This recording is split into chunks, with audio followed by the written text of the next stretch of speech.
Avec nous, bonjour. Bonjour.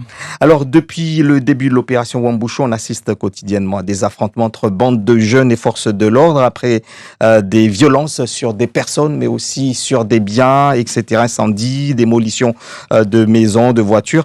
Tsunzu, Doujani, Majika, Vubandele. La population se demande s'il y a eu des interpellations et surtout des condamnations depuis. Alors, les faits que vous évoquez sont des faits récents, puisqu'ils datent depuis le début de la semaine. Donc, il y a eu un certain nombre d'interpellations qui ont été faites dans le prolongement de ces faits que vous évoquez. Il y a actuellement encore aujourd'hui des personnes qui sont en garde à vue à la suite des faits qui ont été commis la nuit dernière à Doujani. Et les réponses pénales interviendront à l'issue du temps de garde à vue de ces personnes. Je peux déjà vous indiquer qu'il y a de très très fortes probabilités que ces personnes soient déférées au parquet. Alors, on a cette activité pénale qui est en lien avec ces faits récents, mais qui ne doit pas occulter le reste de l'activité pénale, qui est une activité continue. Opération Wambushu ou non-opération Wambushu. On a à peu près chaque année, en tout cas en tout titre de l'année 2022, 4000 interpellations, près de 4000 gardes à vue, et ce qui témoigne d'une activité au quotidien extrêmement forte de l'ensemble des services de police et de gendarmerie. Et cette activité, elle est aujourd'hui absolument pas mise en suspens. Et indépendamment de ceux qui sont interpellés parce qu'ils commettent des exactions ou parce qu'ils participent à des affrontements contre les forces de l'ordre et qui font l'objet d'interpellations supplémentaires, l'activité judiciaire des services de police et de gendarmerie n'est absolument pas mise en suspens le temps de l'opération. C'est pourquoi il y a eu le week-end dernier, par exemple, des interpellations dans le cadre d'un dossier en lien avec du proxénétisme dans le sud de l'île, phénomènes pour lesquels la population, notamment sur le secteur de Chirongui et Bandrélé, nous avait alertés, ainsi que les élus, et qui a suscité et a justifié une opération de longue haleine dirigée par la section de recherche de Mamoudzou et qui a abouti le week-end dernier. Voilà, par exemple. Et des opérations de ce type continuent à être programmées et vont avoir lieu avec des interpellations chaque jour et qui donneront lieu à des passages au tribunal, à des condamnations lorsque les faits seront suffisamment caractérisés. Alors, le ministre de l'Intérieur avait indiqué que 6 magistrats, 7 greffiers ont été envoyés en renfort, ainsi que 15 agents de la protection judiciaire de la jeunesse. Est-ce que cela a considérablement changé votre manière de travailler? Est-ce que ça vous a réellement aidé? Et que sera la suite? Alors, je confirme qu'effectivement, nous avons des renforts actuellement au tribunal, à la fois des renforts de magistrats, mais également des renforts de greffe. Pour autant, je tiens à préciser que ces renforts sont là, notamment pour les magistrats, depuis le mois de février, que ces renforts, dans le cadre de ce qu'on appelle des brigades de magistrats et de greffiers, s'inscrivent dans une procédure qui ne se limite pas à Mayotte, mais qui également existe en Guyane, ce qui permet de déconnecter, entre guillemets, l'arrivée de ces magistrats et de ces greffiers de l'opération Wambushu. Ils étaient là avant, ils sont là aussi dans d'autres départements d'outre-mer, et ils ont vocation à rester après l'opération Wambushu. Donc, on a des effectifs supplémentaires, mais qui sont pas affectés à l'opération Wambushu. Ils sont pas là pour ça. Ils sont pas venus pour ça. Alors, ces effectifs supplémentaires, en revanche, qui font partie de l'effectif du tribunal, nous permettent, dans le cadre d'une évolution ou d'une montée en puissance de notre activité, d'être beaucoup plus réactifs et de pouvoir plus facilement absorber une activité pénale ou civile supplémentaire. Alors, Mayotte, qui est Catherine Vanier, qui a suspendu la destruction d'un bidonville, s'interrogeait hier le média Europe 1, soulevant une polémique sur la neutralité du juge. Le député, mais aussi avocat Mansour Kamardine, dans un communiqué, parle de harcèlement judiciaire orchestré par des associations droits de l'homiste, main dans la main avec des magistrats partisans contre l'état de droit. Il ajoute que pour garantir la neutralité des décisions de justice, il demande que les juges membres du syndicat de la magistrature se déportent des procédures et des jugements concernant l'opération Wambushu à Mayotte. Est-ce qu'il y a une crise au tribunal? Alors, sur ce sujet, moi ce que je veux dire, c'est rappeler les fondamentaux. par principe, je le dis vraiment solennellement, par principe, j'apporte mon soutien à la présidente du tribunal dans cette polémique qui ne devrait pas exister. Je ne rentre pas dans le fond de la décision. Mais j'apporte mon soutien de principe parce qu'on est dans un état de droit. Et on ne peut pas, me semble-t-il, avoir une justice qui soit sereine si, dès lors qu'un magistrat prend une décision, on met en cause la nature de sa décision pour des raisons en mettant en cause le juge lui-même. Il y a des procédures à respecter. Si on n'est pas content d'une décision, on fait appel de cette décision, ce qui permet à d'autres juges de se prononcer et de rectifier ou de confirmer une décision préalable. C'est le fonctionnement classique normal d'un état de droit. Moi, je rappelle qu'aujourd'hui, s'il y a des décasages qui ont pu être autorisés, c'est parce que l'autorité préfectorale s'appuie sur le droit et fait valoir le droit. Si aujourd'hui, un certain nombre de personnes estiment que les conditions du décasage ou les modalités de ces décasages ne sont pas conformes au droit, c'est leur droit de pouvoir saisir un juge pour faire valoir ce qu'ils estiment juste. Et si le juge prend une décision qui ne leur convient pas, ils font appel. Voilà. La justice, elle ne peut pas se faire dans la rue et dans la contestation du magistrat qui prend la décision. Voilà. Donc, je ne rentre pas sur le fond de la décision.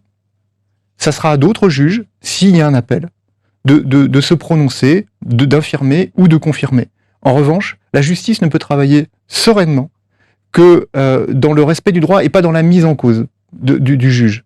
Parce que sinon, on peut aussi avoir des interprétations différentes. Aujourd'hui, si un juge autorise un décasage, on dira que c'est parce que, non pas parce qu'il a respecté le droit et qu'il a veillé à ce que le droit soit appliqué, mais tout simplement parce que ce juge a eu peur des pressions de ceux qui étaient en faveur du décasage.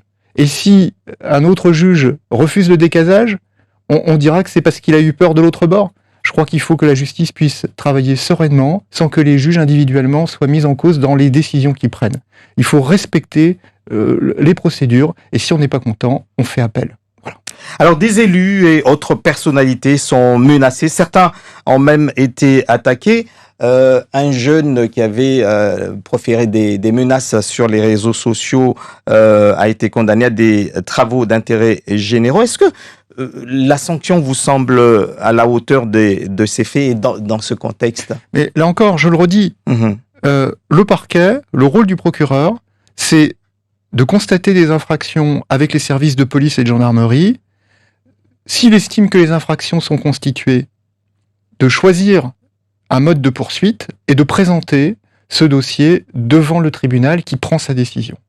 Si le procureur estime que d'autres membres du parquet, que la décision n'est pas adaptée par rapport, ou en tout cas ne correspond pas à ce qu'il estime juste, il ne fait pas de commentaire sur la décision. Jamais. Il ne doit pas le faire. En revanche, s'il estime que ça mérite un deuxième regard, il fait appel. Et dans ce dossier, le parquet a fait appel. Et c'est pas parce qu'on fait appel qu'on est irrespectueux ou qu'on met en cause les juges qui ont pris cette première décision. Voilà. Ils étaient 3. Parfois, on réfléchit mieux à 3 que tout seul. Voilà. Et ils ont peut-être raison, ils ont peut-être tort. Et ça sera une autre instance qui validera ou infirmera leur décision. Alors, s'agissant des propos tenus par Salim Déré, le vice-président du conseil départemental sur Mayotte la Première, le parquet indique qu'une enquête a été immédiatement diligentée et confiée au commissariat de Mamoudzou. Est-ce qu'il y a eu une plainte dans cette affaire et que risque Salim Déré dans cette affaire?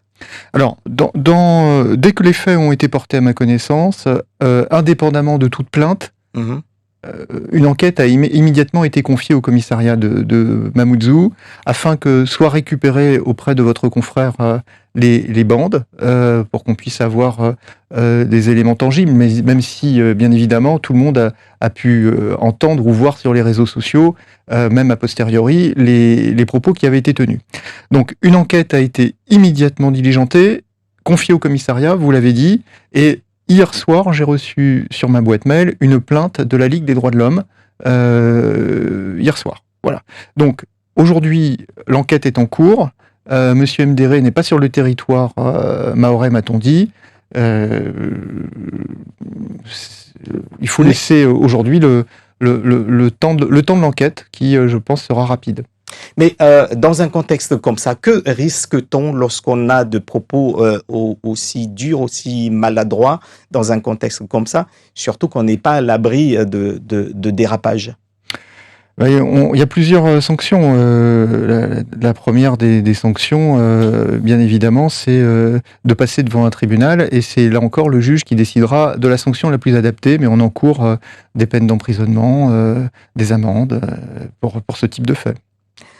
Lors de son interview la semaine dernière, Gérald Darmanin déclarait que Mayotte est menacée par l'islamisme radical, que les notes de renseignement évoquaient la volonté d'expansion de l'islamisme radical, notamment vers Mayotte, une terre d'islam modéré. Est-ce qu'on en sait un peu plus? Est-ce qu'il y a à Mayotte déjà des groupes qui sont surveillés? Alors, c'est un sujet qui relève plus spécifiquement du domaine de l'ordre public et de l'autorité préfectorale. Donc, je ne vais pas aller plus avant, moi, dans ces propos, sauf à dire un certain nombre de généralités que vous connaissez aussi, qui sont le fait que sur le territoire, on a un islam qui est un islam dit modéré, et que la vigilance, elle est de mise sur ce territoire, mais j'ai envie de dire comme sur l'ensemble des départements de France, où il y a des cellules de veille, de renseignement qui permettent de vérifier ou de suivre un certain nombre de personnes qui peut-être pourraient être en marge. Voilà. Mais ça, c'est un processus qui existe dans tous les départements de France. On est en pleine période donc de cette opération. Il risque d'avoir encore des condamnations, mais il n'y a pas assez de place. Il n'y a plus de place en prison. Comment est-ce qu'on gère cela? Est-ce que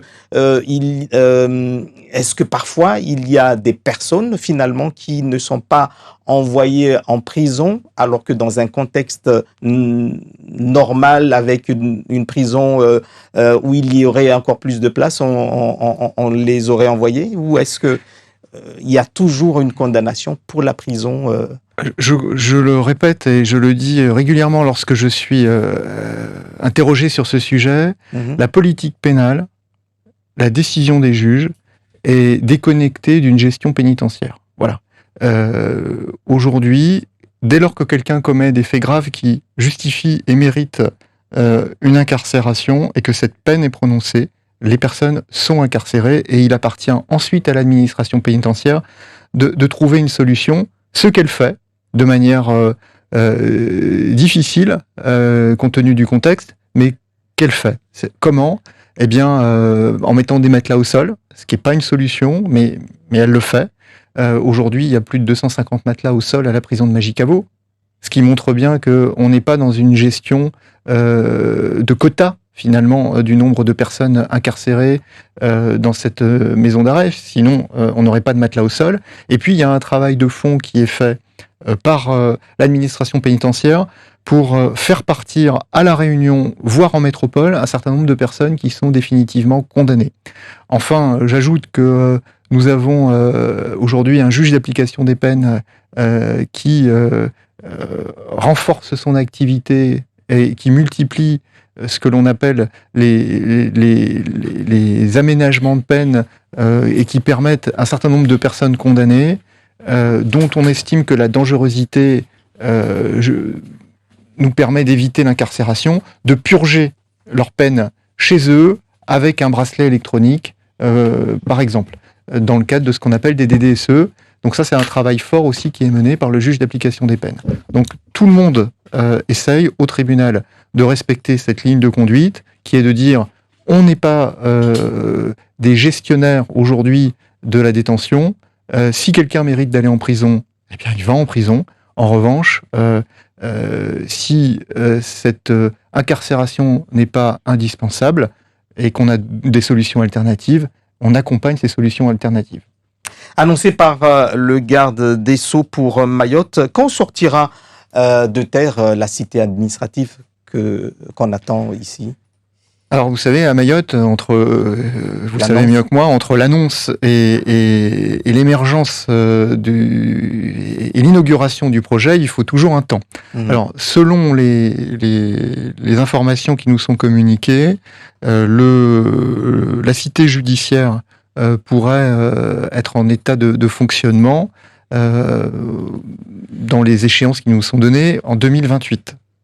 Ce qui finalement un temps assez court. C'est un dossier qui est suivi chaque mois de manière conjointe entre l'autorité préfectorale et l'institution judiciaire. Moi, je profite de cette occasion pour remercier l'autorité préfectorale vraiment de l'investissement qu'elle porte dans ce projet. Merci beaucoup, donc Yann Lebris, d'avoir été l'invité de Zakou Eli. Je rappelle que vous êtes le procureur de la République.